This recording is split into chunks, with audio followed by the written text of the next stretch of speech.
Hey there, Ryan Deiss here, CEO of digitalmarketer.com, and I want to walk through what is one of the most useful and critical documents, one of those critical tools that we use here at DM anytime we're writing copy. And since everything that we're talking about right now is about crafting high converting winning copy, we definitely would be doing you a disservice if we didn't talk about this particular tool. Before I get to the tool itself, I kind of want to address really what the tool is addressing, this idea of transformation. Because I gotta tell you, I don't care what it is that you're selling, if it's a product, if it's a service, if it's B2B, B2C, if it's a widget, if it's a piece of software, whatever it is, we're always selling transformation, right? That's the one thing that everybody, no matter what it is that they're buying, is actually buying, this idea of transformation. And what we mean by that, and what I think is important to kind of write down, is that people don't buy products or services. They don't buy features and benefits. One of the kind of, you're going to hear, we're going to talk a lot about the difference between features and benefits, and that matters. But, when I hear about copywriters talking about, just describe the benefits of a product, the problem with that is you're still talking about the product. Yeah, benefits are more powerful than just talking about features. But if all you ever do is talk about the thing that you're selling, you're never going to be as effective as if you talk about the person, your customer, the avatar, the person who's actually going to be using this product. So people don't buy products and services. They don't buy features and benefits. People buy transformation. Okay, that is the thing that everyone is always buying, and that's the thing that I want you to keep in mind. But what do I mean by that? Well, what I mean is simply this, all right? I want you to imagine that this is your customer. This is Mr. or Mrs. Before, and as you can see, they're not overly thrilled with life at this particular moment in time, and that's because they're in this less desirable before state, right? And really where they want to be is over here. They want to be in this more desirable after state. So when I speak about this idea of transformation, that's what I'm referring to. This transformation from a less desirable before state to a more desirable after state. And we think about copy. We think about sales, right? A great sales message, great copywriting, at its essence is simply articulating this shift from a less desirable before state to a more desirable after state. A product, a great service, all it's simply doing at the end of the day is transporting people from a less desirable before state to a more desirable after state. That's what products do. That's what services do. And when you are writing copy, this is what you are describing. It is this shift that you are describing. If you ever get to where you're talking too much about the product, then that means you're not talking about the customer, and that means that they're going to start tuning you out. Now, the way that we make sure that we do this is through the tool that I'm about to show you. But first, to really illustrate this point, I want to look at some examples.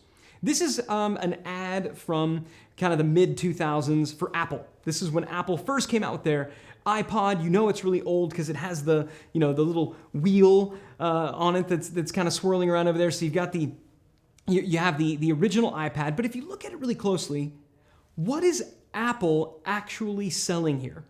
The device itself is really small. You can barely even see it. But what's the before state that they're helping to move people out of? Well, people look at this and say, well, this product helps people have fun. So maybe the before state is their life is really boring, and now it's really fun and vibrant and colorful. Maybe it's we transform people from being kind of, maybe a little bit nerdy to being really cool. I mean, look at these people. They're all really, really cool. Well, what I would argue is the thing that Apple has always been selling. The way that they transform people is they transform people from being kind of one of the herd to being individuals, right? If you look at what's going on here, all these people are individuals. They're in their own individual box, in their own individual color. But look at the color of the earbuds. They were white. And at the time when these came out, every other earbud on planet Earth, going all the way back to the Sony Walkman when it was going over your ears, it was black. So in producing white earbuds and in emphasizing them in an ad like this where you have silhouetting, they're really selling individualism. That's what Apple's been selling. They're not selling computers. They're not selling music devices. They're not selling phones. They've always been selling the same thing, and that is individualism. The before state, the less desirable before state, is you're one of the herd, you're one of many, you don't really have, a personality of your own, you don't really have a soul, right? They're selling you your own individualism. That's the shift that Apple is allowing their customers to make. But note that they almost never talk about the product. They almost never talk about the features or even the benefits for that matter. They only speak to the transformation. Here's another example. This company, Plastic.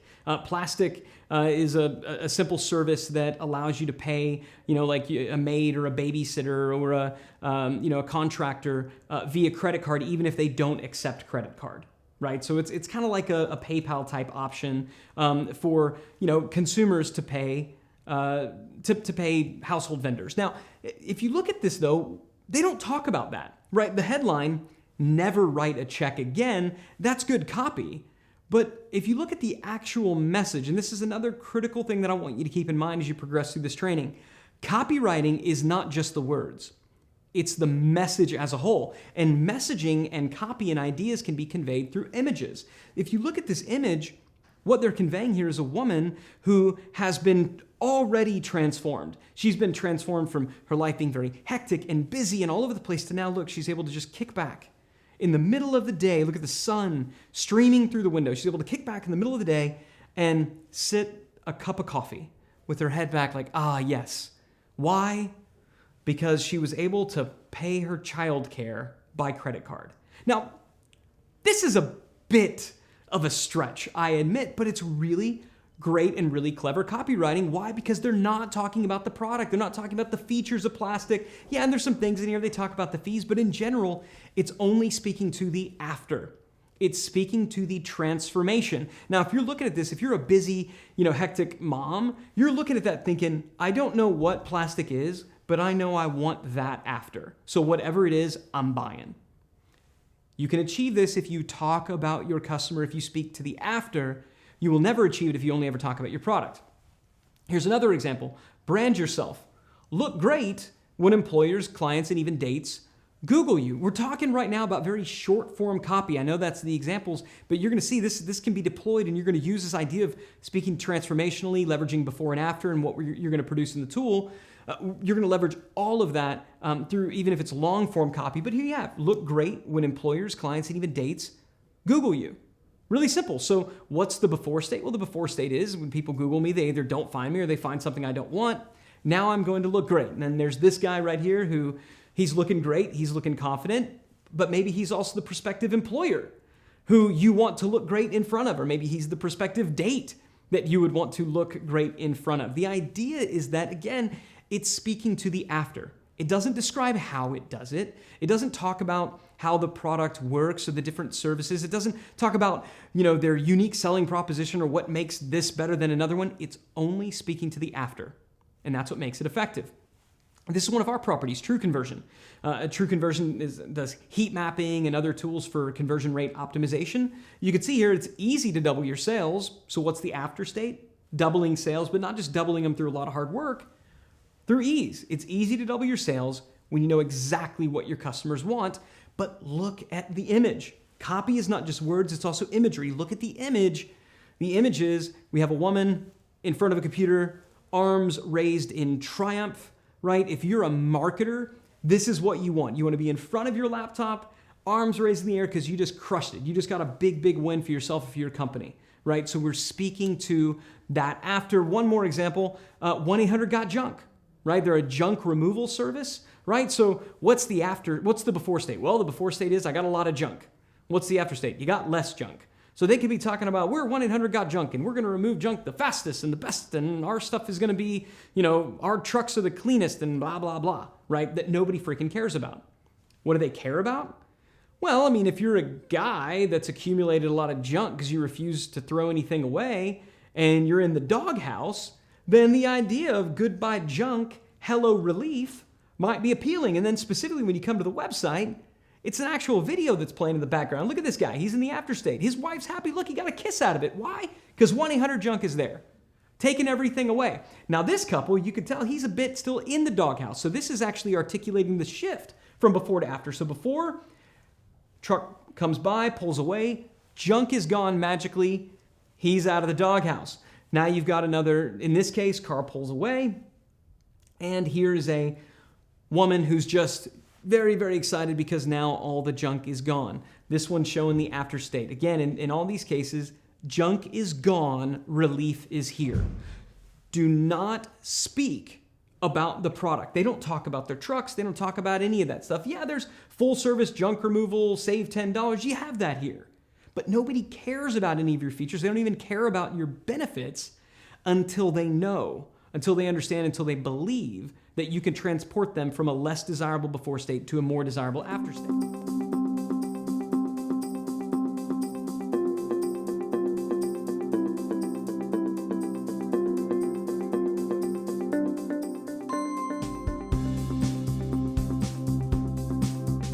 So let's identify what the before and after transformation looks like for your prospect. And I truly believe that this is the first step before you should write any copy, before you craft a headline.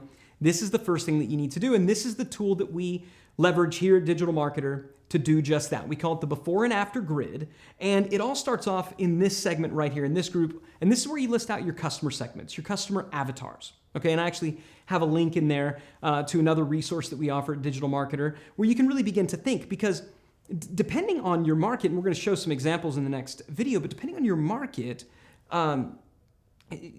different customer segments are going to have very different needs. They're going to have very different before states and very different after states. So for each segment, you're going to have an additional before and after. But it's good to kind of get in there and list it out, or at least list the one that you're primarily talking about here. So we start with the customer. Who are we talking to? We clearly identify that, which hopefully at this point you've already done.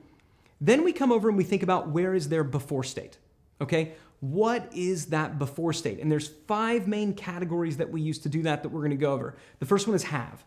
So what do they have before that they don't have after? Or what don't they have before that they do have after? And again, you're gonna see some examples of this in just a minute. But this is when we get into features, right? And a little bit of the benefits. Right? The have, if we're thinking about the iPod, right? Before, you have to carry around all of these CDs, after you can have 1,000 songs in your pocket, right? That was one of their headlines, which really did speak to more have. So Apple's had some copy there that was more product centric, but that's have, right? What do they have before that they don't have after? Or what don't they have before that they now have after? All right, that's have. Most copywriters, especially when they're first getting started, never move beyond the have stage, all right? The second category is feel, meaning what's their emotional state. Now, you've probably heard, and certainly you will as you progress through this training, about the importance of writing with emotion. And it is important. You need to do it. You need to be thinking about what is the emotional state of my audience before. Because part of being an effective writer is learning to write with empathy. Right? If you can empathize with someone in where they are, then they'll listen to you. They'll trust you more. Well, empathy is simply acknowledging and kind of attaching to their feelings in this before state. That's what empathy is. You're down in the dirt with them saying, I know this is bad. Yep, I've been there too. Let's work on this together. If you're going to achieve that, you need to know what their emotional state is, how they feel before. The next level up, and as you progress down, they actually get more and more powerful, okay? So the next level up is where we have average day, okay? So what is an average day? What's a day in their life like before versus after? Okay, so when they wake up, what is their day like? Are they just constantly getting, kicked in the where? I mean, what's going on? What's a day in their life like? What's a really bad day like? And we're going to talk through some examples. But if you've ever heard that you need to learn to speak with more narrative, tell more stories in copy, and if you haven't, again, we're going to talk more about that as we progress through this particular training. This is where that comes from. The telling stories is simply like, before my average day was like this, and then after it was like that, right? Telling that story of transformation. If we begin to think, what's a day in their life like before versus after, now we can begin to leverage narrative in our copy. So this is where we're going to get some narrative arc. This is where we're going to get some, a general sense of some stories and some ideas that can be incorporated into our copy. Then we have status. Status is very, very, very powerful. It was Napoleon Bonaparte who said, I've made the most wonderful discovery. Men will fight long, hard, even die for a bit of colored ribbon, right? That was Napoleon recognizing the power of status. And so if you're dealing with a product or a service, right? If you're writing copy for a product or a service that gives someone more status, then by all means mention that. What's an example of a product or service that gives people more status? Well, the one you're going through right now, right? When we offer certifications at Digital Marketer, you're actually getting certified, you're getting a badge, you're getting some additional status. So that's one of the things that we really talk about when we're writing copy to sell certifications like the ones you're going through right now. I realize this is getting a bit meta, but it's a safe place, right? So that's status. How are you changing status? And you may not think that my product, you may think, my product doesn't really, I'm writing copy for a landscaper. It doesn't, how does a landscaper help somebody's status? Well, in another video, I'm going to show you exactly how you can sell status when selling landscaping. And if we can sell status with landscaping, you could sell it for just about anything. And then finally, good versus evil. How can you position your product, your service, your offering as an aspect of a struggle, in this kind of eternal battle between good and evil? Funny enough, this is exactly what Apple did from the very, very, very beginning. If you've never seen Apple's 1984 ad, it is worth Googling. All right, Google Apple commercial 1984. You can find it on YouTube. It is absolutely worth looking at. And what you will see is a commercial that Apple ran only one time during the Super Bowl in 1984. And they never even showed a computer in the entire ad. It was an ad kind of pre-launching the Macintosh, and they were not selling, they never showed a computer. What they did show, however, is how Apple was positioning itself as a fight against this Big Brother Orwellian style culture that was going on. They were selling computers, and they were basically arguing that they're going to be the savior of the world in this, pit, in this battle between, good and evil. They position themselves on the side of good. This is tough. This requires some real poetry. This requires some real art to pull this off and to do it right. But in just a little bit, I'm going to show you some examples of some companies, again, seemingly, kind of very bland and boring companies that have been able to do just that, right? For example, how do you pit fried chicken? How do you make fried chicken on the good side of a battle between good and evil? I'm going to show you exactly how you do that, okay? So as you're going through before and after grid, customer segment, then you fill out the before, then you come over and you fill out the after, okay? So what do they want their after state to be? And then finally, you begin to list all the products and services. Now, the reason that I have you list the product or service that you're writing for last, if you go here first, then your tendency is going to be to say how this particular product or service transforms people from a before state to an after state. I don't want you to constrain yourself initially with what is this, what are the things that you're selling? What are the things that you're writing copy for? I want you to think initially, what is their current before state, and then what is their true desired after state? Now, hopefully, your product or service fully transforms them from before to after. But if it doesn't, that's okay. Maybe what their desired after is mildly unreasonable, right? Or maybe the product just isn't quite there and you need to come up a little bit short. That's okay. That's where you as a writer might be able to inform the marketing team or the product development team about some additional product lines or some additional improvements. But I don't want you to constrain yourself merely initially on the thing that you're selling. I want you to say, my customer, where are they before and where do they want to be? Now we ask the question, does what we have to sell take them from here to there? Hopefully it does. If it does, then you're going to have a much easier job as a writer. If it doesn't, then you're just going to have to, tweak your claims just a little bit. Maybe not promise the sun, moon, and stars. Maybe just promise the moon. You should still be okay. So that's the basic structure of the before and after grid. One of my favorite ways to use this, by the way, is to either print it out really big or to take this grid and to actually draw it up on a whiteboard. And then you can go through each one of these sections with Post-it notes. Right, so it's a good way to do it. Even maybe involve some other people in your company about it.